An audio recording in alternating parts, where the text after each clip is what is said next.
Hey, Donny Walker here, number 10 go-karter.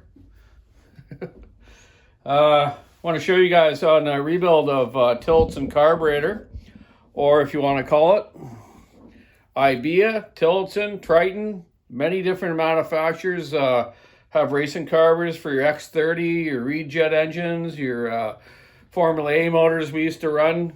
Just great carburetor. I'm going to show you how to rebuild it and how it functions. First of all, before you do your carburetor, you want to make sure that your reeds are good on your motor, eh? Make sure your reeds don't have any holes in them and they're sealing properly. And your carburetor gasket's in good shape, and having your pulse hole lined up. And the pulse hole, I'll explain that in a minute how that works. This is an old reed jet, but reeds are very important. You should be changing them every few races and inspecting them all the time. Nothing worse than breaking a reed and you're out of the race, eh? But the carburetors, you know, a broken reed or a cracked reed or a not sealing reed will make the engine run rich, so you compensate for your carburetor settings. Or you're jetting in a float carburetor like a Delorto 30 mil or something, eh? So just remember that. Reeds, always check your reeds, make sure they're in good shape, get yourself an extra set, and before you're chasing carburetor problems. So let's get into the carburetor. I'm going to show you how it functions and how you rebuild it. This is an IBEA. It came off that Reed-Jet engine, but it can be used on anything.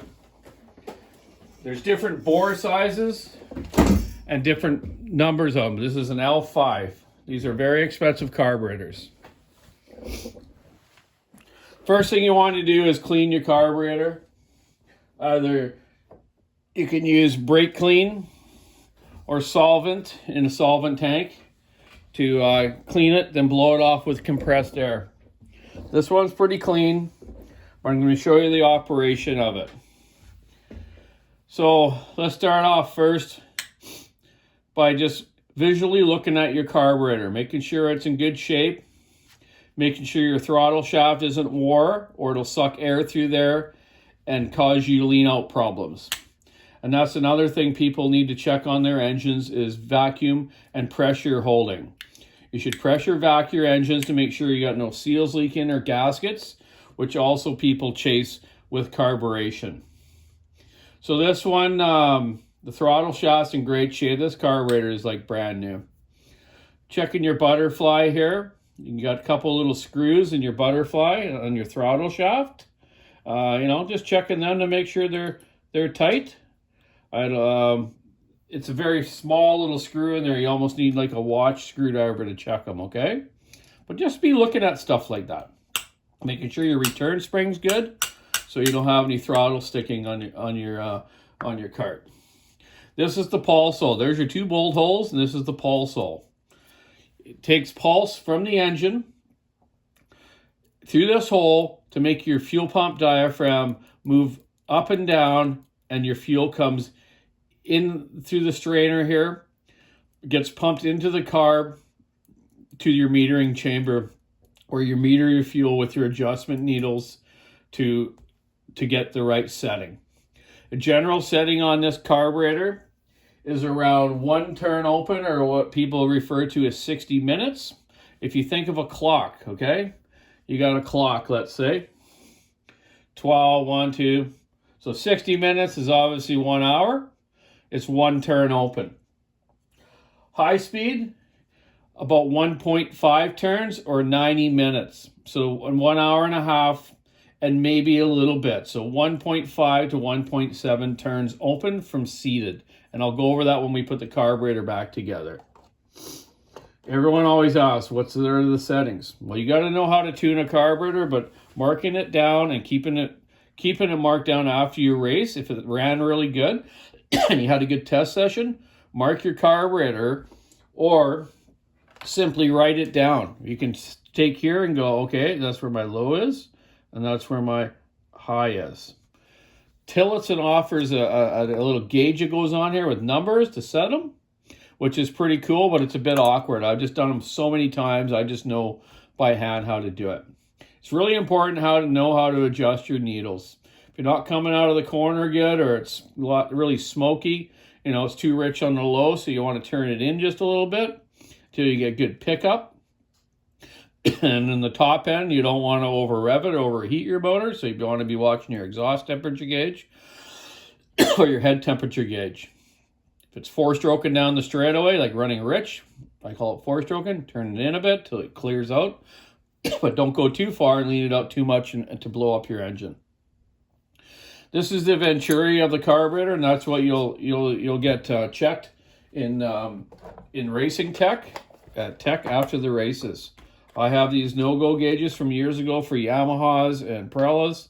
These are no-go gauges. If that went through, then I knew it would be illegal, okay? I had little tiny ones for Yamaha carburetors for every orifice inside of it. These don't have any tech on the inside of it, but they have a tech on the Venturi.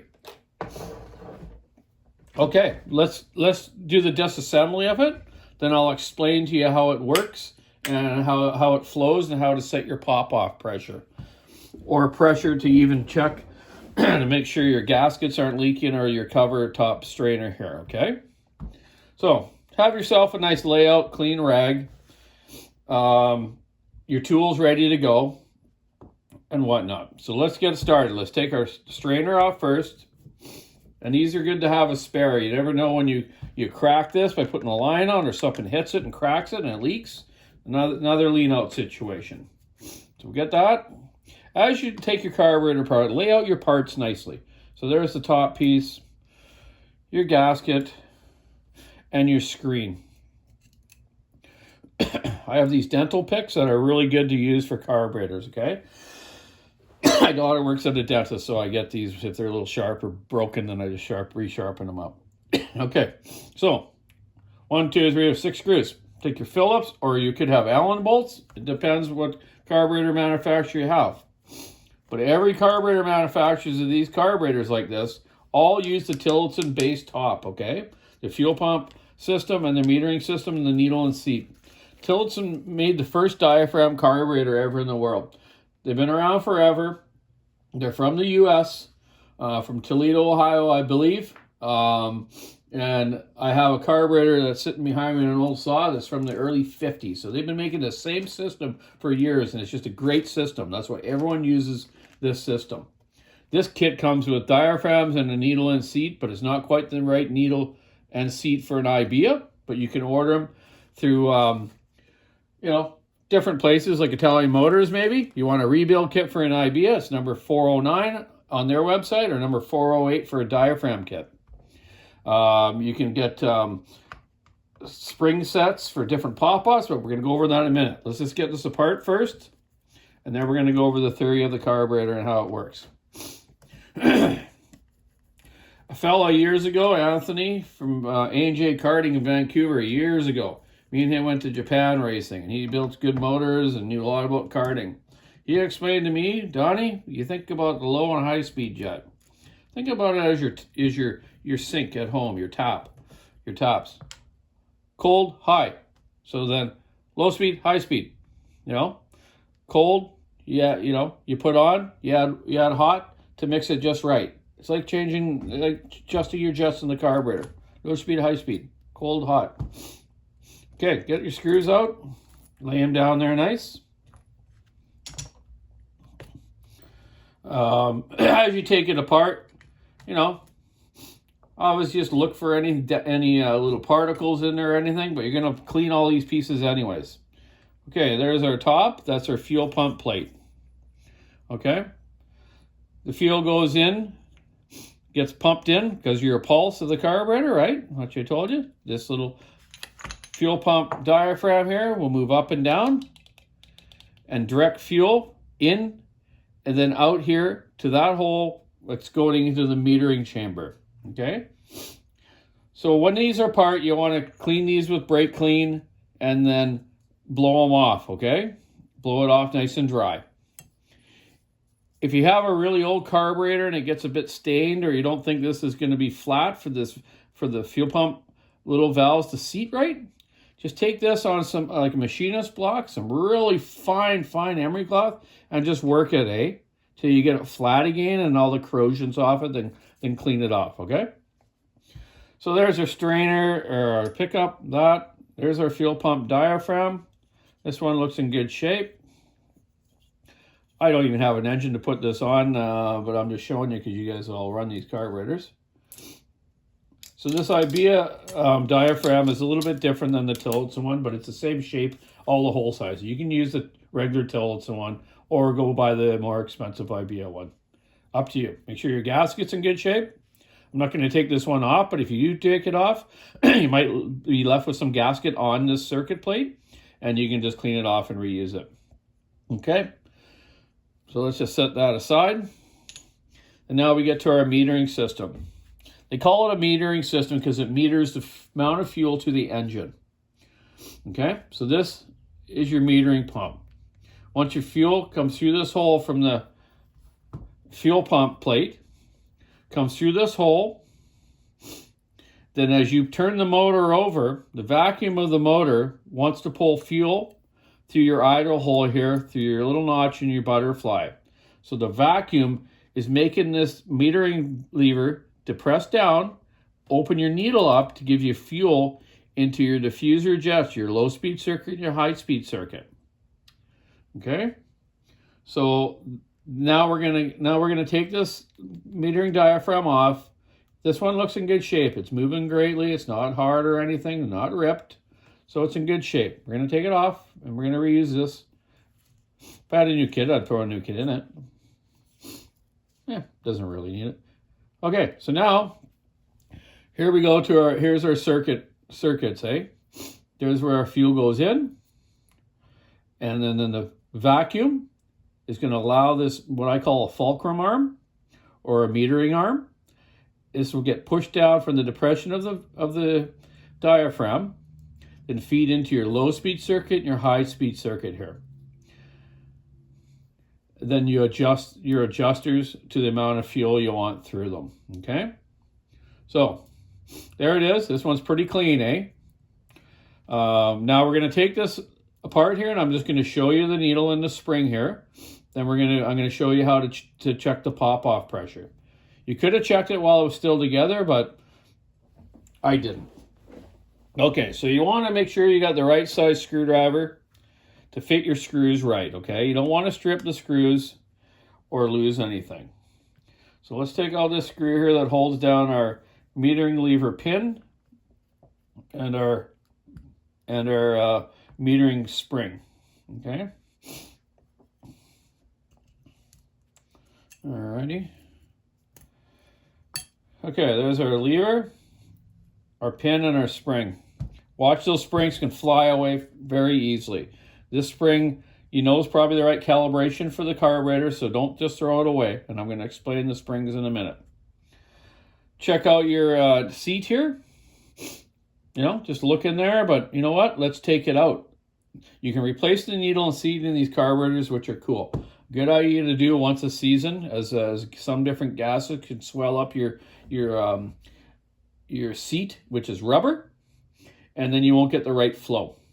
You'll need to get a special socket. Either take an 8mm socket and grind it down, or this T-bar that I have here, I've ground down specially to fit into here, okay? It's hard to get a regular socket in there.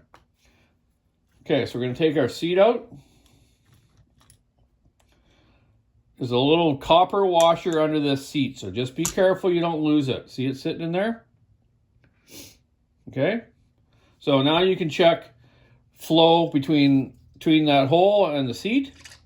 Yep, it's going through there, so there's nothing jammed in there. I would take that washer out and actually blow compressed air through there, okay? It's just a good idea. Okay, so the washer's still in there. Let's put our seat back in. If you're going to replace it, you're going to put the washer first, like I'm doing here now, and then the new seat, okay?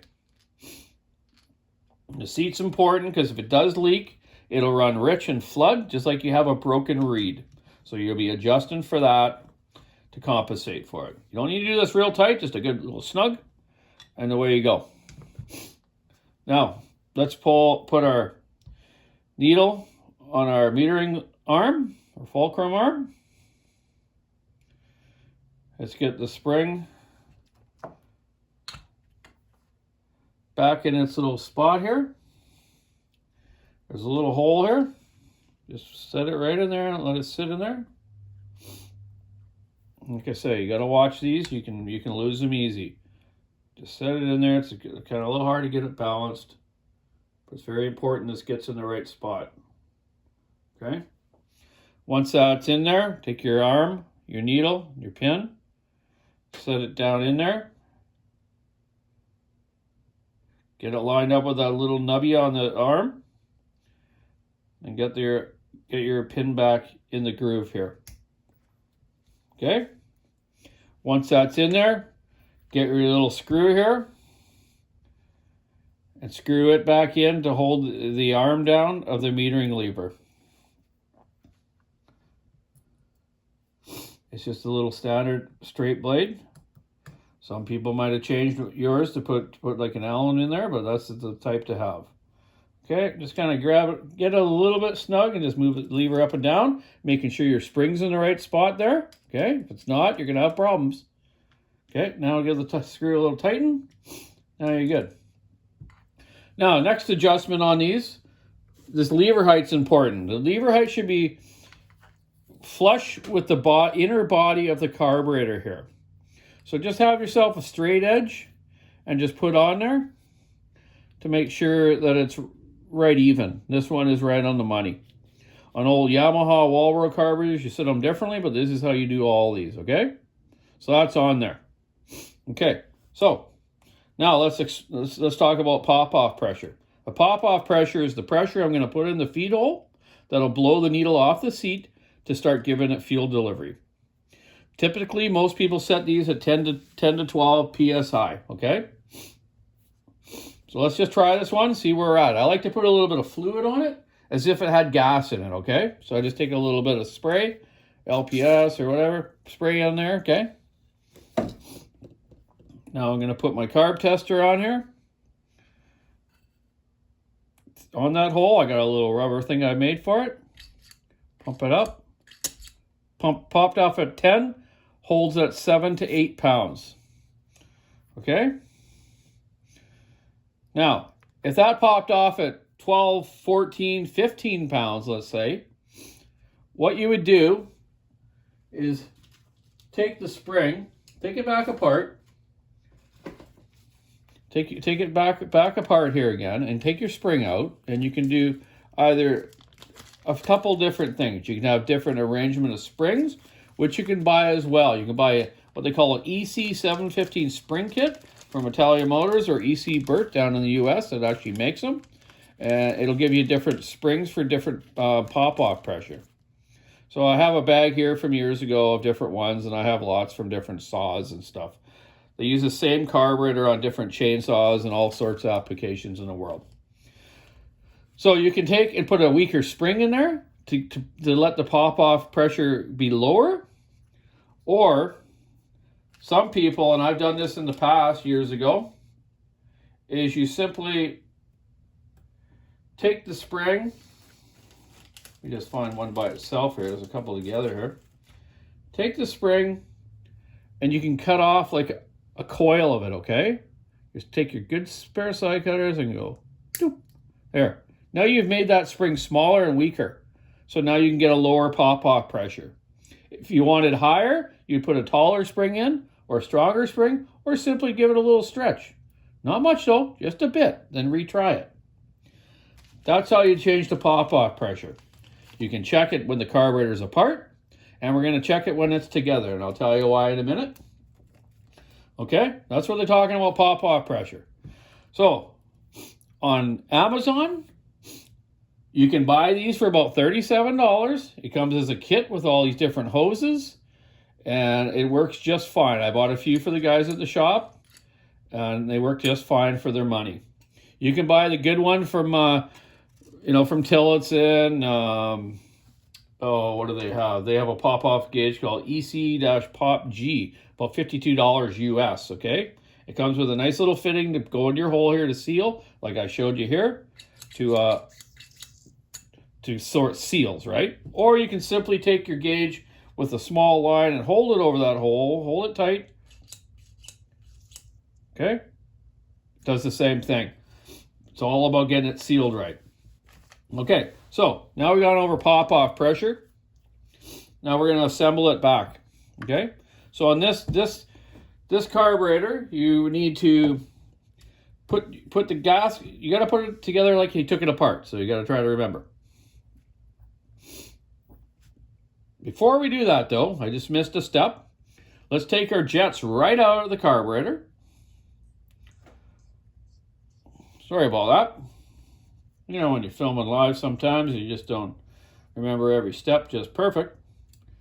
Take it out. Make sure you got your low speed there. Okay, just set it down and make sure you don't get them mixed up, but they are a little different shape. Okay, so some carburetors have different thread sizes, so you can't go wrong putting it back in wrong. Okay. Okay, so there's your low speed.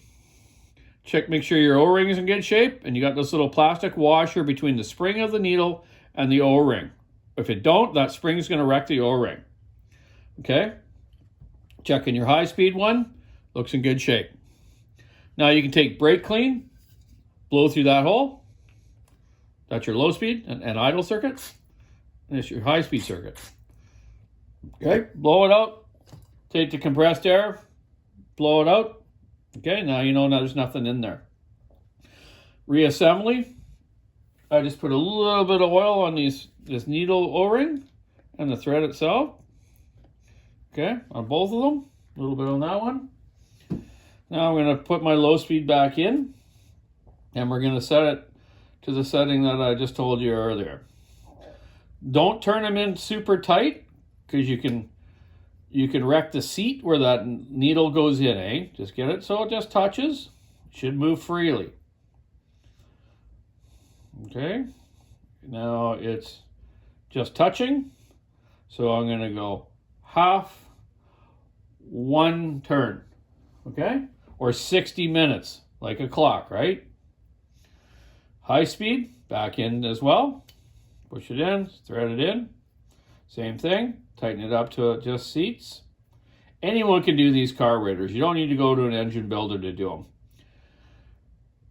Half, one and a half, and let's go just a little bit more. So 1.7 around there, okay, or around 95 minutes, let's say.